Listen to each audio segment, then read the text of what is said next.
Isang mapagpalang umaga sa ating lahat, mga kapatid ko kay Kristo, mula sa The Solid Rock Morning Devotion. Isang kagalakan na muli tayo ay makapagbulay-bulay sa salita ng Panginoon sa umagang ito. Mga ilang minutong pagninilay na naway maging simula ng ating araw na may kagalakan, kapayapaan at panibagong lakas mula sa Panginoong Hesukristo.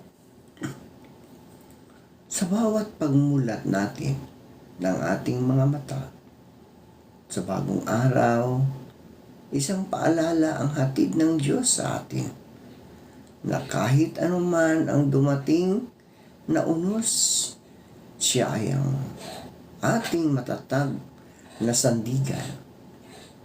Sa mundo ng puno ng pagbabago, kaguluhan, at kawalang katiyakan, napakahalagang malaman kung saan tayo nakatayo.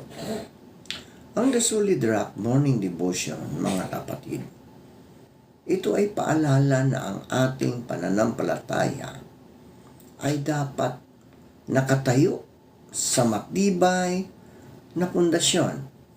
At iyon ay walang iba kundi si Hesukristo. Tulad ng sinabi sa Mateo, Kabanata 7, talatang 24 hanggang 25, na ang bawat nakikinig sa aking mga salita at nagsasagawa nito ay tulad ng isang taong matalino na nagtayo ng bahay sa ibabaw ng bato. Bumuhos man ang ulan, bumahaman at humangin ng malakas, hindi ito gumuho. Ang The Solid Rock ay sumisimbolo ng katatagan sa tiwala at katiyakan ng pag-ibig ng Diyos. Kapag ang ating buhay ay itinayo sa Kanya, hindi tayo madaling matinag ng mga problema, ng mga tukso, ng mga takot. Maaaring yumanig ang ating kapaligiran, ngunit nanatiling matatag ang ating pananampalataya sapagkat ang ating pundasyon ay si Hesukristo. Kaya ngayong umaga, mga kasangga, sa ating morning devotion, anyayahan natin ang presensya ng Diyos sa ating mga puso. Tayo ay magpasalamat.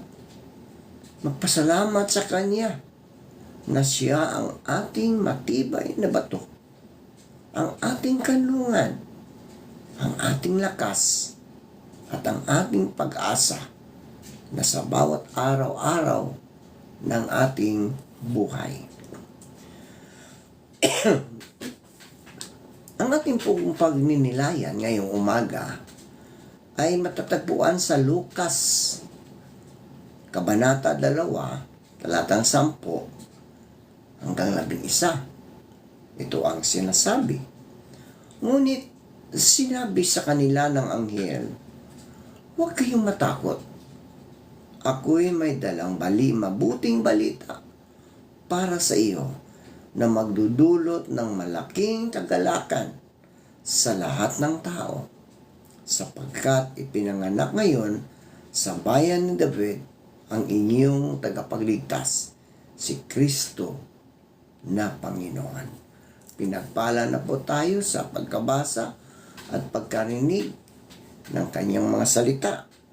Tayo po ay manalangin. Dakilang Diyos na mapagmahal sa lahat, marami pong salamat sa magandang umaga na iyong ibinigay sa amin. Maraming salamat, O Diyos, sa muli mong pagising sa amin, sa muli mong pagbibigay ng buhay, ng lakas at ng karunungan. Maraming salamat, Panginoon, na iyong ibinigay ang iyong kaisa-isang anak upang kami, O Diyos, na makasalanan ay tubusin doon sa krus ng Kalbaryo. Kaya o Diyos, salamat sa kaligtasan na inialok mo sa bawat isa sa amin. Salamat o Diyos sa buhay mo na patuloy mong inialay para sa mga naliligaw na katulad namin. Panginoon, maraming salamat dahil ipinanganak ka bilang tao. Naranasan mo ang buhay ng isang tao.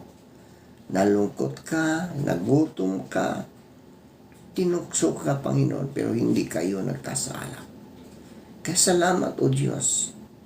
Ipinako ka sa krus,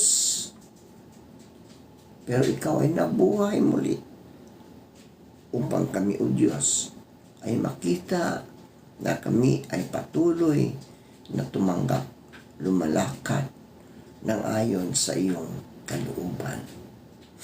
Panginoong Hesus, sa umaga rin ito, patuloy naming itinataas sa inyo ang aming mga kapatid na kasama namin na nag-celebrate ng iyong kaarawan.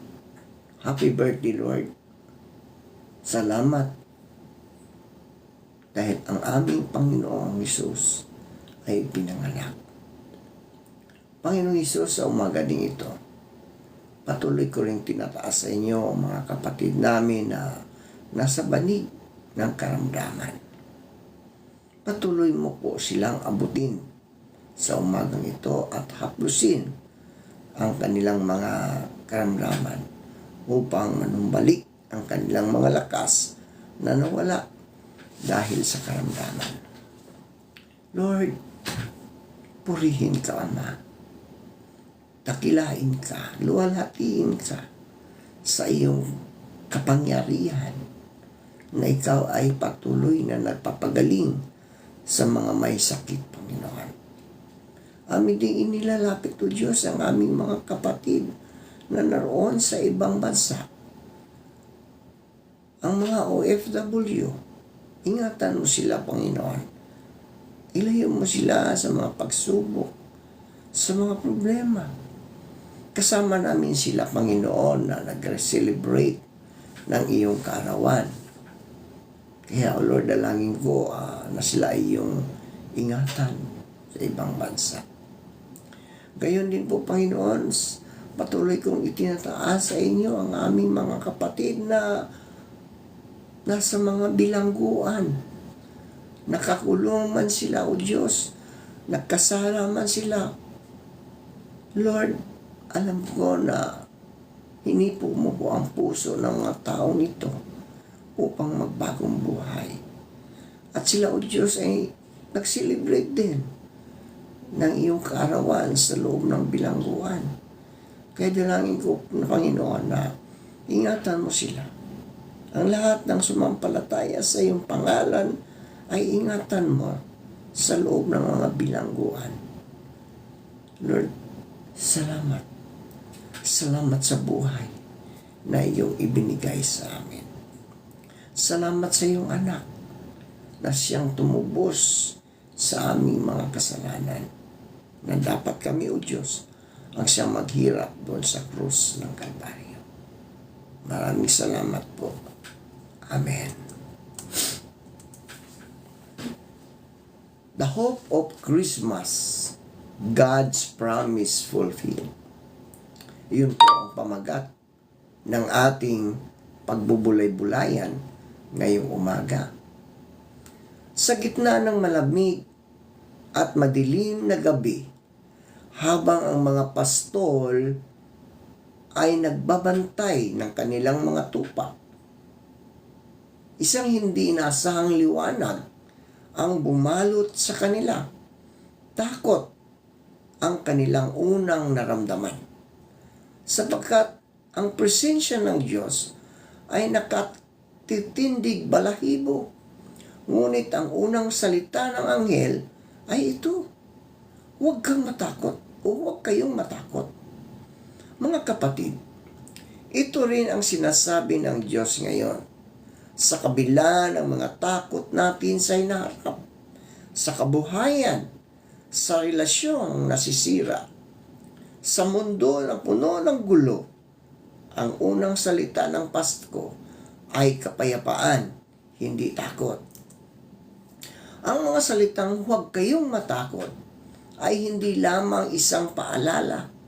Ito ay paanyaya, pangako at pagyakap ng Diyos sa puso ng taong madaling manghina, madaling mangamba, at madaling mawasak ng mga kaguluhan ng mundo. Sa simpleng katagang ito, tila naririnig natin ang tinig ng Diyos na lumalapit sa atin sa gitna ng dilim ng unos at ng kawalan ng direksyon. Sa Biblia, mga kapatid, paulit-ulit itong binabanggit ng Diyos mula sa mga propeta hanggang sa mga anghel, hanggang sa mismong Panginoong Hesus. Bakit kaya? Sapagkat alam ng Diyos na ang tao ay likas na natatakot at ang takot ay madalas na humahadlang sa atin upang maranasan ang kanyang kapayapaan at kalooban. Huwag kayong matakot ay hindi utos na nagpabaya, kundi paalala na hindi tayo nag-iisa. Kasama mo ang Diyos. Kahit ang pinakamadilim na gabi ay mapapailawan. At kung siya ay nagbabantay, kahit ang pinakamalaking pagsubok ay may katapusan at layunin. Kapag sinabi ng Diyos na huwag kang matakot, hindi ibig sabihin na wala ng mga bagyo. Ang ibig sabihin ay may mas makapangyarihan kaysa anumang bagyo ang presensya ng Diyos. Kung minsan ang takot ay tahimik, hindi ito sigaw, kundi bulong. Bulong na nagsasabing hindi mo kaya. Wala ng pag-asa. O baka mabigo ka. Ngunit sa bawat bulong ng takot, naroon ang mas malakas na tinig ng Diyos na nagsasabing, ako ang iyong lakas. Ako ang iyong tagapagligtas. Ako ang iyong kasama hanggang wakas. Kapag hinaharap mo ang isang kinabukasang hindi mo maunawaan, alalahanin mo ito. Hindi mo kailangang malaman ang lahat. Basta alam mong kasama mo ang Diyos. At yun ay sapat na upang mabuhay ng may kapayapaan. Huwag kayong matakot. Ay imbitasyon para manalig, huminga at magtiwala. Sa tuwing manghina ang puso mo, ituon mo ang iyong tingin hindi sa unos, kundi sa Diyos na higit na sa unos. Sa tuwing mangangatog ang iyong loob, alalahanin mong ang kamay ng Diyos ang humahawak sa iyo. Hindi ka bibitiwan. Kahit minsan, pakiramdam mo parang ikaw ay nag-iisa. At marahil ito rin ang paanyaya upang palitan ang takot ng pananampalataya, ang pag-alala ng panalangin, at ang pagdududa ng pagtitiwala. Sapagkat ang Diyos na nagsabing, huwag kayong matakot, ay siya rin ang naghayag, ako'y laging kasama ninyo. Kaya sa bawat hakbang mo, ngayon, bitbitin mo ang katotohanan ito. Kung kasama mo ang Diyos, ang takot ay hindi kailanman huling salita. Pag-asa ang laging huli. Ang sabi ng anghel, ako'y may dalang magandang balita ng malaking kagalakan. Hindi sinabi, may balita ako. Tingnan mo kung magugustuhan mo. Hindi. May balita ako pero para sa ilan lamang. Ang sinabi ng anghel, magandang balita. At hindi lang basta kagalakan, kundi malaking kagalakan. Sa panahon natin ngayon, mga kapatid, napakaraming balitang nagpapakabigat sa ating mga puso. Balita ng kaguluhan, kahirapan, karamdaman at pagkadismaya. Ngunit ang Diyos ay may balitang lampas sa problema ng mundo, ang pagdating ng tagapagligtas.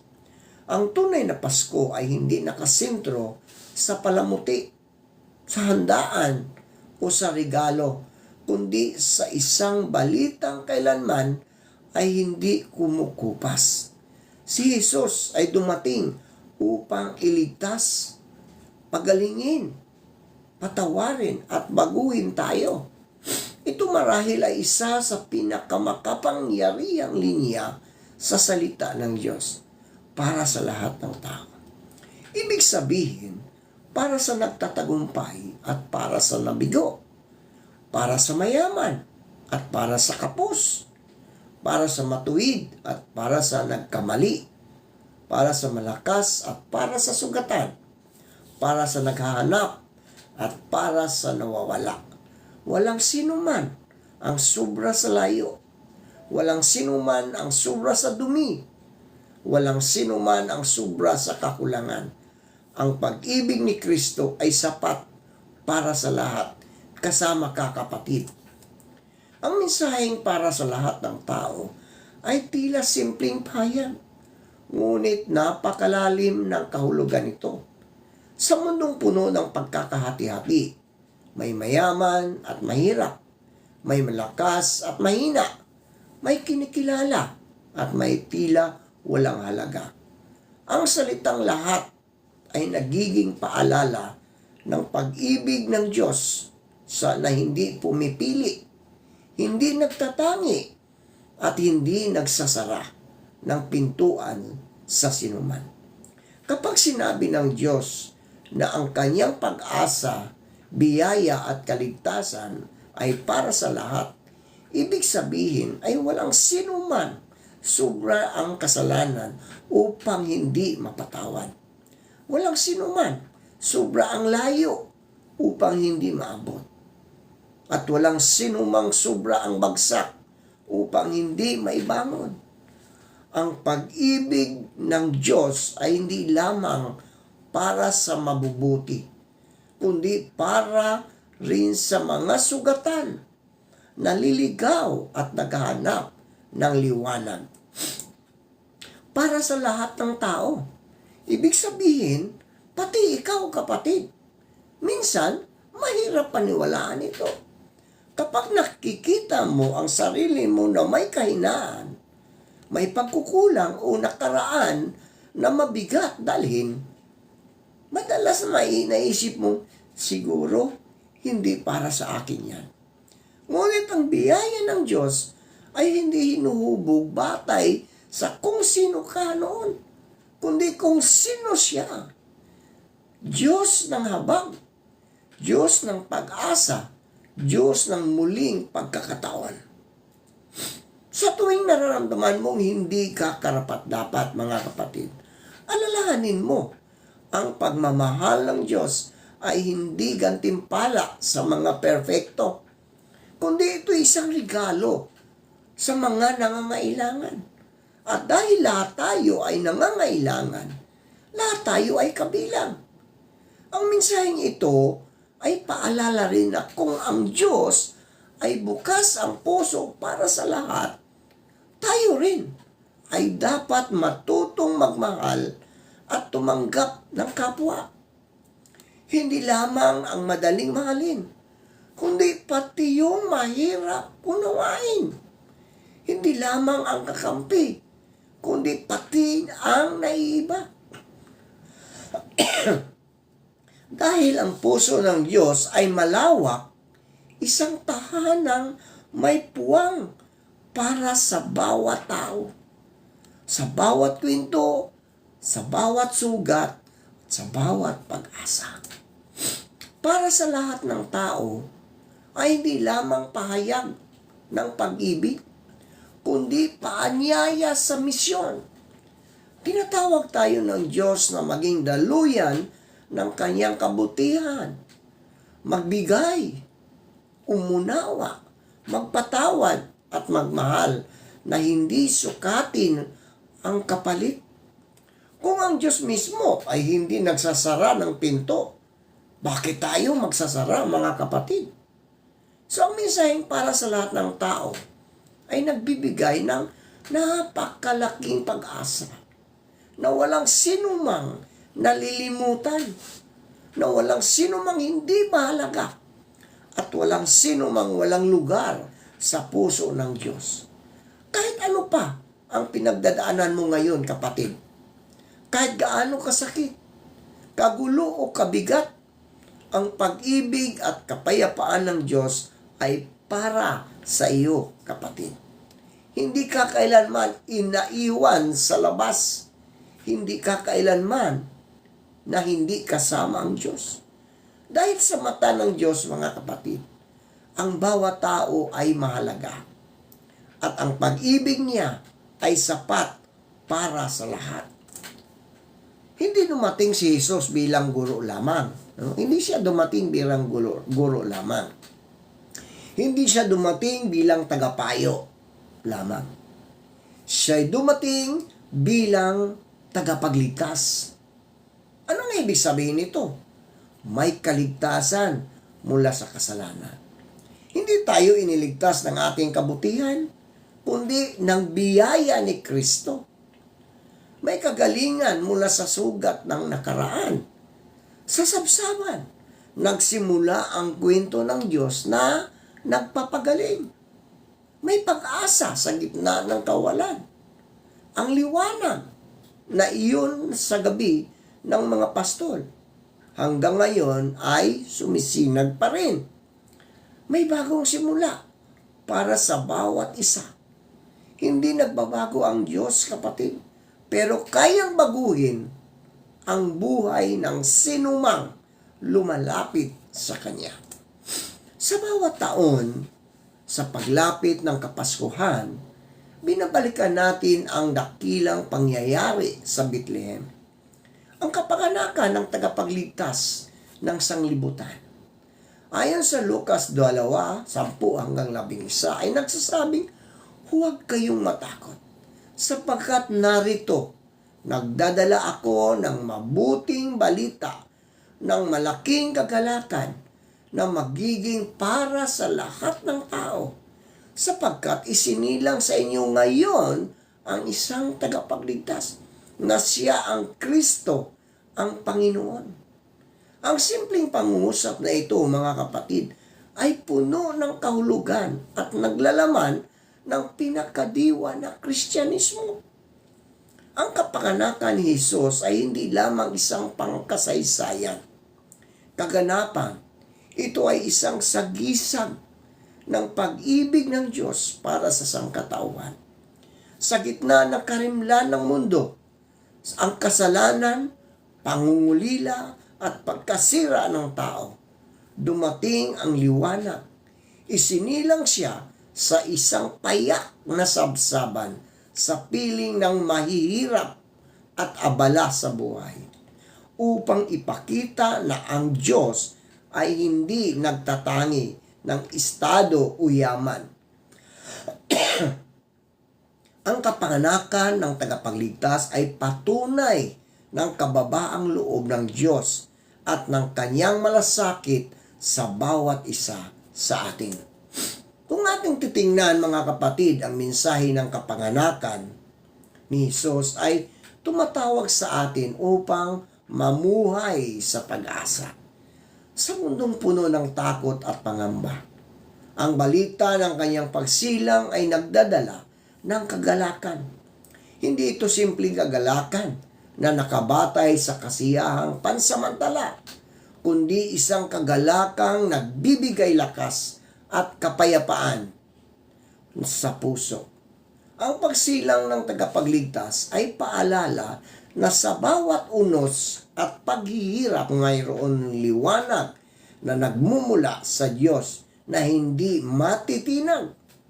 Bukod dito, mga kapatid, ang kapanganakan ni Jesus ay nagtuturo rin ng pagkakaisa at pagmamahal. Ang mga pastol na unang nakarinig ng balita ang mga pantas mula sa silangan at ang simpleng pamilya ni Maria at Jose, lahat ay pinag-isa ng kaganapang ito. Sa kabila ng kanilang pagkakaiba, ang lahat ay tinawag na lumapit at sumamba sa bagong panganak. Ito rin ang paalala sa atin na ang mensahe ng Ebanghelyo ay para sa lahat. Walang pinipiling lahi, walang pinipiling estado o katayuan sa buhay. Ngunit sa lahat, mga kapatid,